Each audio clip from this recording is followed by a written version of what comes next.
Hello, my name is Owen Smith, and this is my Humanities 101 class final project video. In this video, I will be reading a portion of a comparison by Plutarch and Plutarch's Lives between Romulus and Theseus. Let me dive right in.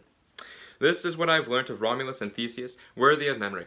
It seems first of all that Theseus, out of his own free will, without any compulsion, when he might have reigned in security, had chosen, in the enjoyment of no inglorious empire of his own motion, effected great actions, whereas the other, to escape present servitude and a punishment that threatened him, grew valiant, purely out of fear, and dreading the extremest inflictions, attempted great enterprises out of mere necessity.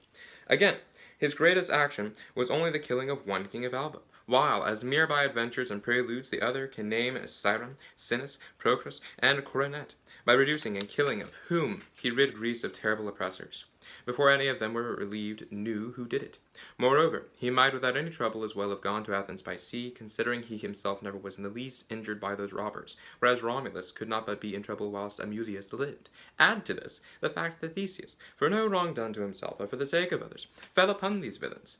But Romulus and Remus, as long as they themselves suffered no ill by the tyrant, permitted him to oppress all others. And if it be a great thing to have been wounded in battle by the Sabines, to have killed King Acron, and to have conquered many enemies, we may oppose to these actions the battle with the centaurs, and the feats done against the Amazons.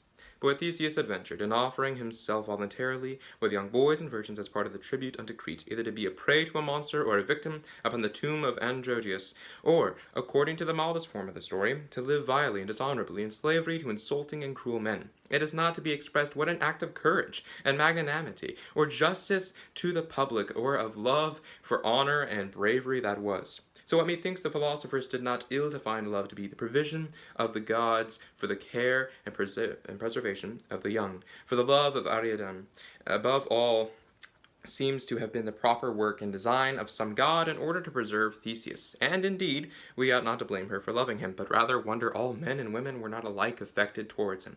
And if she alone were so, truly I dare pronounce her worthy of the love of a god, who was herself so great a lover of virtue and goodness and the bravest man.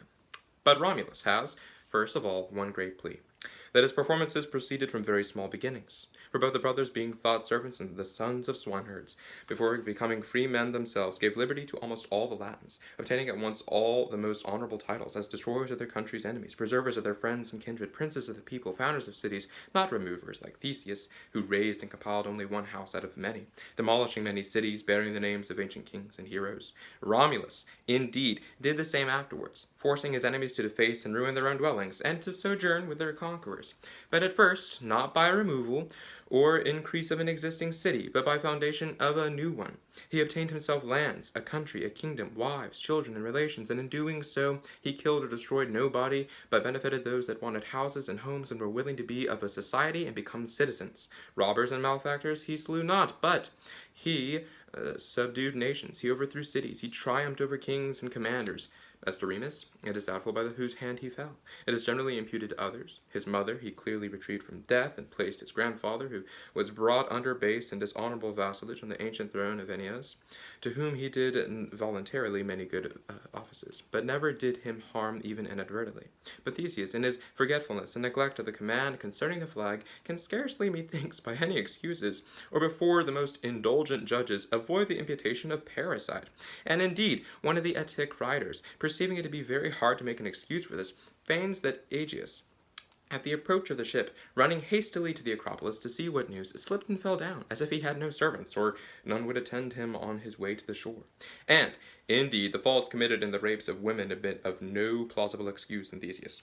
First, because of the often repetition of the crime, for he stole Ariadne, Antiope, Anazo the Turnesian, and last Helen, when he was an old man, and she not marriageable, she a child, and he at an age past even lawful wedlock. Then, on account of the cause, for the Trezenian, Lacedaemonian, and Amazonian virgins, beside that they were not betrothed to him, were not worthier to raise children by them the Athenian women, derived from Erechtheus and Chrysops. But it is to be suspected these things were done of wantonness and lust. Romulus, when he had taken near 800 women, chose not all but only Hersilia, as they say, for himself. The rest he divided among the chief of the city, and afterwards, by the respect and tenderness and justice shown towards them, he made it clear that this violence and injury was commendable and politic exploit to establish a society, by which he intermixed and united both nations, and made it the foundation of after friendship and public stability, and to the reverence and love and constancy he established in matrimony. Time can witness, for in 230 years neither any husband deserted his wife, nor any wife or husband. But as the curious among the Greeks can name the first case of parricide or matricide, so the Romans all well know the Spurius Carvilius was the first who put away his wife, accusing her of barrenness. The immediate results were similar, for upon those marriages the two princes shared in the dominion, and both nations fell under the same government. But from the marriages of Theseus proceeded nothing of friendship or correspondence, for the advantage of commerce and enmities, but enmities and wars and the slaughter of citizens. And at last the loss of the city of Aphidne, when only out of the compassion of the enemy, whom they entreated and caressed like gods, they escaped suffering what Troy did by Paris. Theseus' mother, however, was not only in danger, but suffered actually what Hecuba did, deserted and neglected by her son, unless her captivity be not a fiction, as I could wish both that and other things were. The circumstances of the divine intervention, said to have preceded or accompanied their births, are also in contrast. For Romulus was preserved by the special favor of the gods, but the oracle given to Aegis, commanding him to abstain, seems to demonstrate that the birth of Theseus was not agreeable to the will of the gods. Thank you. That was the portion of the comparison between Romulus and Theseus. I apologize for any mispronunciations. Thank you. Please enjoy.